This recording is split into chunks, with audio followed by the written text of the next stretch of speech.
지역난방공사는 산업통상자원부의 8월 연료금 3.79% 인상 결정으로 3분기부터 영업이익 반등의 기회를 얻게 됐습니다. 2020년부터는 다시 배당도 할 수 있을 것으로 분석되기도 합니다. 2분기 열 판매량은 2018년 2분기보다 12.2% 오르며 호조세를 보이고 있고 LNG 가격 내림세까지 더해져 지역난방공사의 수익성이 높아질 것으로 보입니다. 황창화 사장은 이미 많은 투자 비용이 들어간 나주 SRF 열병합 발전소를 정상적으로 가동해 손실을 줄이기 위해 힘을 쏟고 있기도 합니다.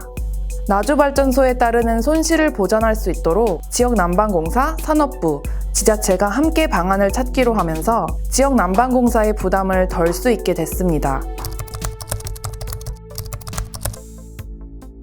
황창화 사장은 2018년 10월 1일 지역난방공사 사장에 올랐습니다. 노무현 정부에서 활동했던 만큼 문재인 정부와 정치적 연관성이 깊어 에너지 전환 정책 등 지금 정부의 정책 기조에 적합한 인물로 꼽히고 있습니다. 2002년 노무현 전 대통령의 대통령직 인수위원회 전문위원으로 활동하고 2004년 9월 이해찬 국무총리 정무이비서관, 2006년 5월 한명숙 국무총리 정무수석, 2012년 8월 국회 도서관장 등을 거쳤습니다. 그러나 자유한국당 등 야당에서는 에너지 부문과 관련해 전문성이 부족하다는 지적을 하기도 했습니다. 황창화 사장은 지역난방공사를 둘러싼 에너지 전환 정책 등 대내외적 환경 변화에 능동적으로 대처하겠다는 의지를 보이고 있습니다. 2018년 12월 백석역 사고 때도 취임한 지 2개월밖에 안 됐지만 직접 전면에 나서 사고를 해명하고 대응책을 내놓는 등 적극적 태도를 보였습니다. 지역난방공사 주가는 황창화 사장이 취임한 2018년 10월 1일부터 2019년 8월 말까지 대체로 내림세를 보이고 있습니다. 2010년 상장된 뒤로 해마다 30에서 40%의 배당 성향을 보이며 고배당 주식으로 꼽혔지만 2018년에는 처음으로 배당도 하지 못하게 됐죠. 2018년에 2,265억 원 적자를 봤습니다. 그 전년도보다 순이익이 2,964억 원 줄어들었는데 그 가운데 나주발전소를 가동하지 못해서 본 손실이 2,467억 원으로 대부분을 차지합니다.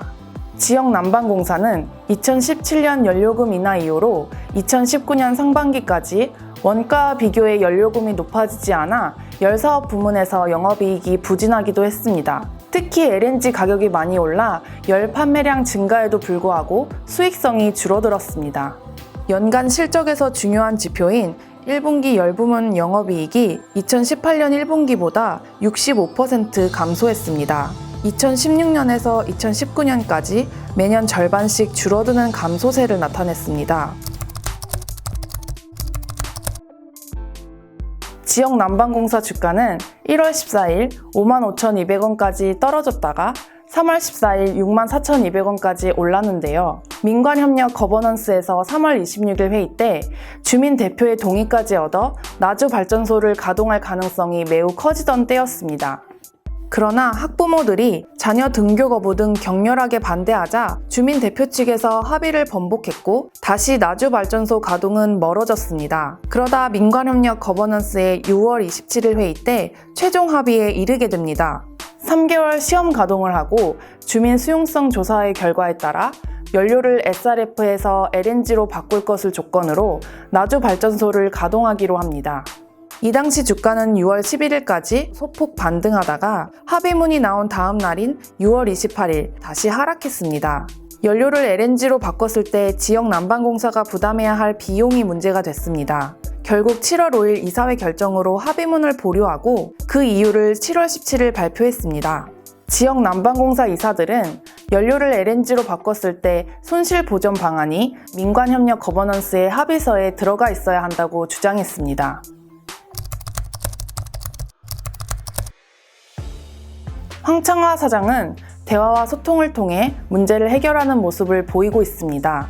나주발전소는 법적으로는 지금 당장 가동해도 문제가 없습니다. 2017년 12월에 다 지어졌지만 주민들이 환경 문제와 건강 침해를 이유로 가동을 반대하고 연료를 LNG로 바꾸라고 요구하고 있어서 계속 가동하지 못하고 있습니다. 나주 발전소를 지역 주민의 요구에 맞게 운영하려면 손실 보전 방안이 필요합니다. 황창화 사장은 대화와 소통을 통해 문제를 해결하기로 했습니다.